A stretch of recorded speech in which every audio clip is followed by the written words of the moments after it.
राष्ट्रवादी काँग्रेस पक्षाचा अध्यक्ष म्हणून आज माझं एक मनापासून मला समाधान वाटतंय, मन भरून आलेलं आहे। या सभागृहात जवळपास 550 वरिष्ठ पदाधिकारी, नेते, सहकारी उपस्थित आहेत। मी आजूबाजूला मगाशी देखील प्रफुल्ल भाई आपले विचार मांडत असताना मी थोडासा बाहेर गेलेलो होतो आणि त्यामध्ये आजूबाजूला ज्यावेळेस बघतो ती मला गर्दी दिसत नाही, तर मला माझ्या परिवारातले सगळे सदस्य त्या ठिकाणी पाहायला मिळतात। ते सदस्य मी पाहतो। तुमच्या प्रत्येकाच्या पाठीशी आज लोक उभे आहेत आणि तुम्हा सर्वांच्या उपस्थितीमुळे मला नव्या उमेदीनं, नव्या आशेने पुढे जाण्याची ताकद ही त्या ठिकाणी मिळणार आहे।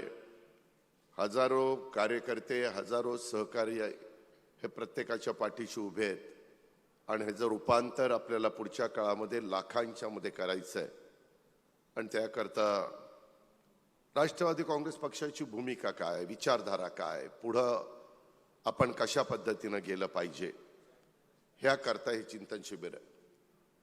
मित्रांनो, इथं भुजबळ साहेब आहेत, प्रफुल्ल भाई आहेत, दिलीप वळसे पाटील साहेब आहेत, नवाब भाई आहेत, अनेक बरेच वर्ष समाजकारण, राजकारण करणारे मान्यवर इथं आहेत।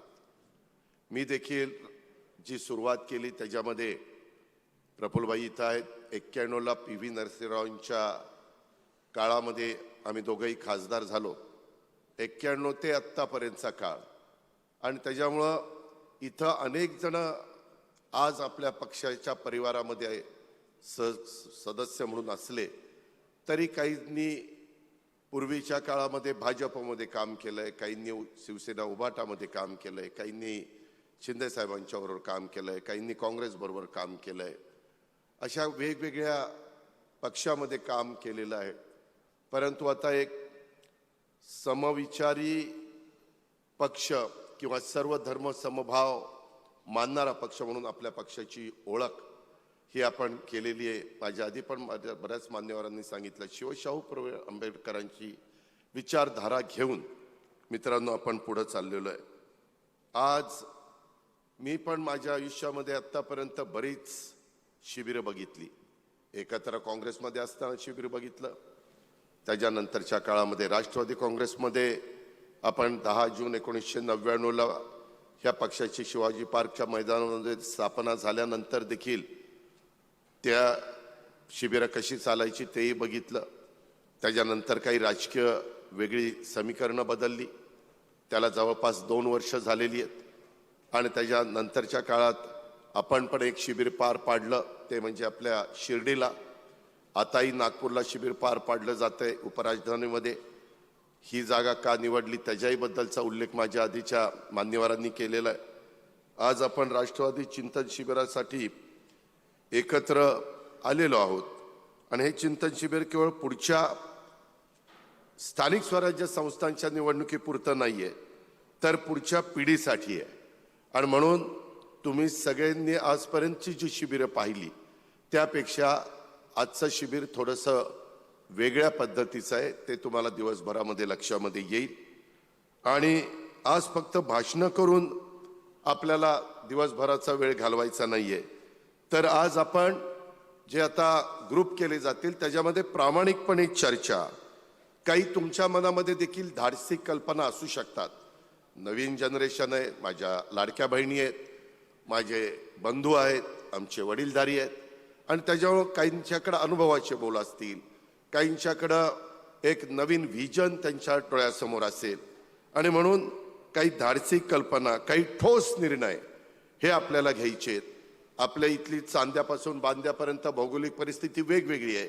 विदर्भातले काही प्रश्न वेगळे आहेत, मराठवाड्यातले वेगळे आहेत, पश्चिम महाराष्ट्रातले वेगळे आहेत, कोकण वेगळं आहे, आपला मुंबई, ठाणे, पालघर तो परिसर वेगळा आहे। असे सगळ्या वेगवेगळा आपला जो भाग आहे त्याच्यामधले देखील काही ठोस निर्णय आपल्याला घ्यायचे आहेत। आणि आज संध्याकाळपर्यंत आपण सर्वजण मिळून जो आराखडा ठरवणार आहोत त्यालाच आपण नागपूर डिक्लेरेशन म्हणून अभिमानानं मांडणार आहोत। ही गोष्ट कृपा करून सर्व सन्माननीय सहकाऱ्यांनी लक्षामध्ये घेतली पाहिजे।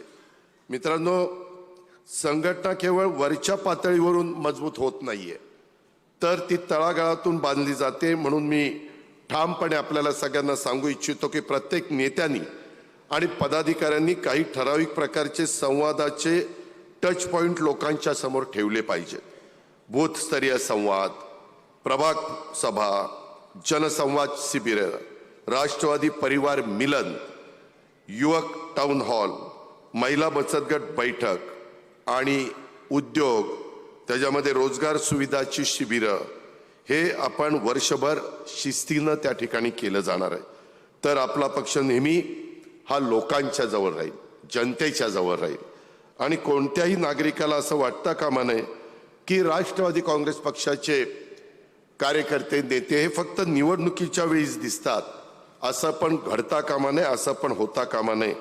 आणि तुम्ही सर्वांना ठाऊक आहे की आपण भाजपच्या नेतृत्वाखाली महायुतीच्या सरकारमध्ये आपण पण आहोत, शिवसेना शिंदेसाहेब पण आहेत आणि सहयोगी आहोत।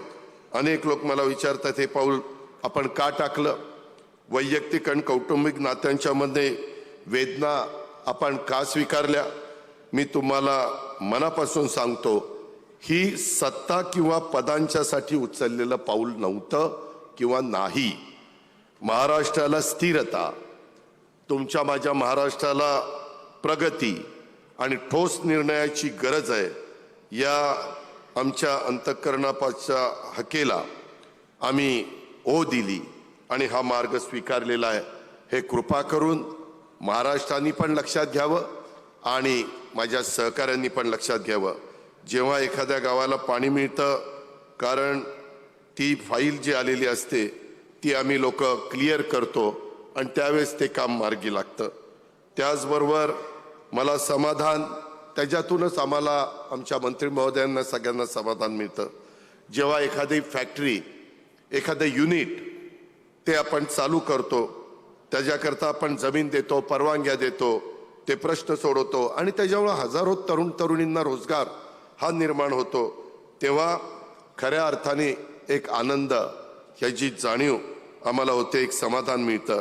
प्रत्येक रात्री झोपायच्या आधी मी स्वतःला एक प्रश्न विचारत असतो की आज मी किती लोकांचे त्या ठिकाणी बदल घडवल्या, जी कामं घेऊन येतात त्याच्यामध्ये।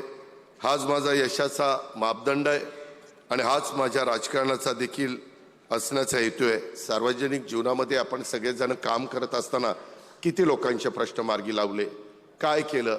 आता कालचंच उदाहरण देतो, इथं रमेश अप्पा थोरात आले असतील, त्यांनी एका ठिकाणी मला जेवायला बोलवलं होतं, आम्ही बरेच जण बसलो होतो।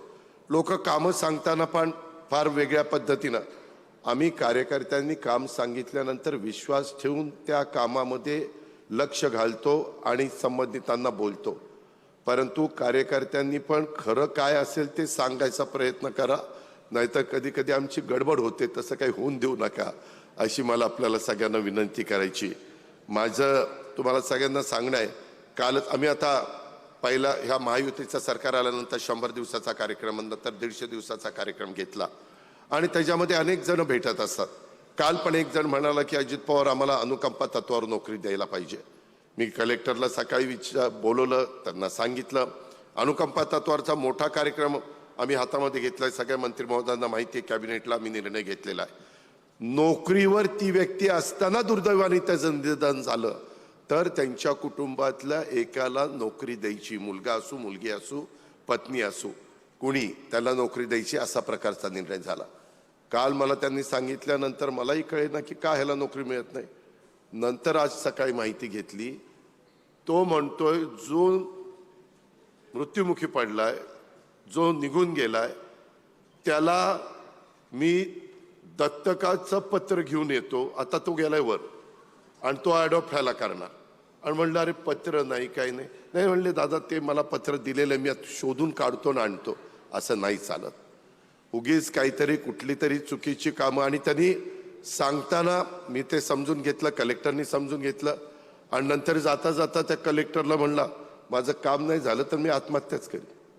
म्हणजे वर दम हटायचा हा तो अनुकंपा तत्वावर बसत नाही, डायरेक्ट ब्लड रिलेशन नाही, अशा काही गोष्टी समाजामध्ये वावरत असताना पाहायला मिळतात आणि त्याच्यातून आपल्यालाही मार्ग काढावा लागतो.